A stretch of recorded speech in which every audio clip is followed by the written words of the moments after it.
연매출 500억 원대 기업을 이끄는 대표라면 보통 사람들은 이렇게 생각합니다. 돈 걱정은 없겠다고. 하지만 박 대표의 현실은 달랐습니다. 한 해 동안 법인이 벌어들인 수익에서 법인세가 빠져나가고 배당금에 다시 소득세가 부과되고 자산을 처분할 때마다 양도세가 따라붙었습니다. 번 돈의 절반 가까이가 세금으로 사라지는 구조였습니다. 그럼에도 박 대표는 이것이 당연한 것이라 여겼습니다. 문제는 얼마를 버느냐가 아니었습니다. 얼마를 지키느냐였습니다. 이것이 바로 오늘 이번 편에서 다룰 핵심 질문입니다. 박 대표는 전년도 법인 순이익이 120억 원이었다고 밝혔습니다. 그리고 납부한 세금이 대략 50억 원 수준이라고 말했습니다. 하지만 미첼 자산관리사는 실제 세부담은 그보다 훨씬 크다고 지적했습니다. 여기서 핵심 개념 하나를 짚고 넘어가겠습니다. 한국의 세금 구조에서 법인 오너가 수익을 개인 자산으로 전환할 때는 이중과세, 즉 한 소득에 2번 세금이 부과되는 구조가 작동합니다.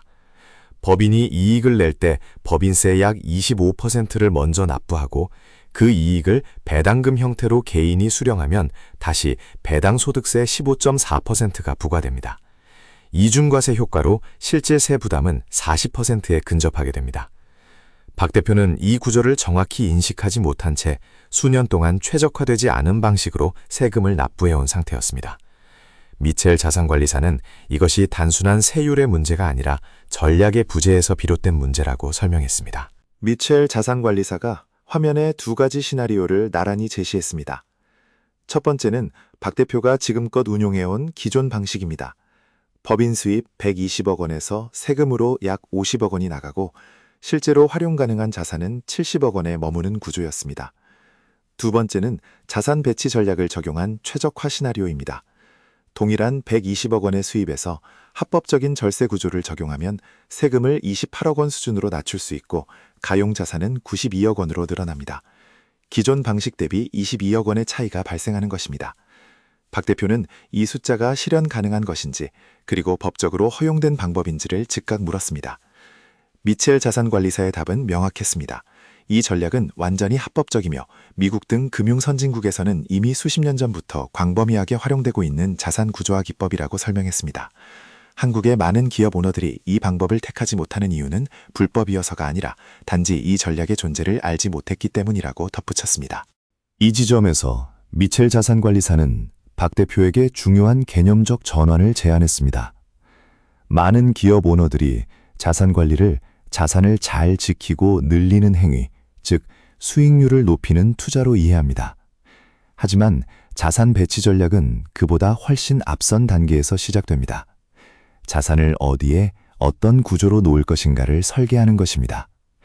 예를 들어 동일한 10억 원이라도 그것이 개인 명의의 예금으로 있을 때와 법인이 보유한 금융상품에 있을 때 혹은 해외 신탁 구조 안에 있을 때는 과세 방식과 상속 증여 시의 처리 방법이 전혀 달라집니다.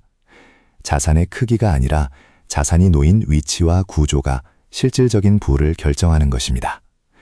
박 대표의 경우 법인 자산과 개인 자산이 명확히 분리되지 않은 상태였고 부동산 비중이 과도하게 집중되어 있었으며 해외 자산 분산은 전혀 이루어지지 않은 구조였습니다.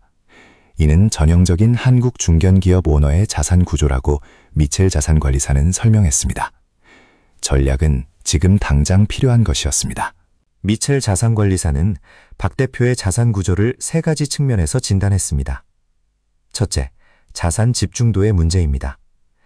박 대표의 전체 자산 중 부동산 비중이 70%를 초과했습니다. 부동산은 장기적으로 안정적인 자산이지만 유동성이 낮고 즉 필요할 때 빠르게 현금화하기 어렵고 시장 변화에 대응하기 어렵다는 구조적 약점을 갖고 있습니다. 둘째, 법인과 개인 자산의 혼재입니다. 일부 자산이 법인 명의와 개인 명의 사이에서 명확하게 구분되지 않은 채 운용되고 있었습니다. 이 구조는 세금 측면에서 불리하게 작용할 뿐 아니라 향후 상속 또는 사업 승계 시 예상치 못한 리스크가 눈덩이처럼 빠르게 커질 수 있습니다. 셋째, 해외 자산 분산의 부재입니다. 전체 자산이 국내에만 집중되어 있어 환율 변동이나 국내 경제 충격에 대한 방어 구조가 전혀 마련되지 않은 상태였습니다. 박 대표는 처음으로 자신의 자산 구조를 전략적 시각에서 바라보게 되었습니다. 그것은 불편한 인식이었지만 동시에 변화의 출발점이기도 했습니다. 미첼 자산관리사는 박 대표의 진단 결과를 바탕으로 이후 컨설팅의 방향을 3가지 축으로 제시했습니다. 첫 번째 축은 세금 구조의 최적화입니다. 이중과세 구조를 합법적으로 완화하고 배당, 퇴직금, 급여 등 소득 유형을 전략적으로 배합하여 실질 세부담을 줄이는 것입니다. 두 번째 축은 자산의 분산 배치입니다. 부동산 중심의 집중 구조에서 벗어나 법인 금융자산, 개인 금융자산, 해외 분산 투자로 균형 있게 재편하는 것입니다. 세 번째 축은 장기 설계입니다. 현재의 자산을 은퇴 시점까지 어떻게 운용하고 다음 세대에 어떻게 이전할 것인지를 하나의 연속된 계획으로 설계하는 것입니다. 박 대표는 그 3가지 축을 듣는 동안 처음으로 자신의 자산이 단순한 숫자의 합이 아니라 설계가 필요한 구조라는 것을 실감했습니다.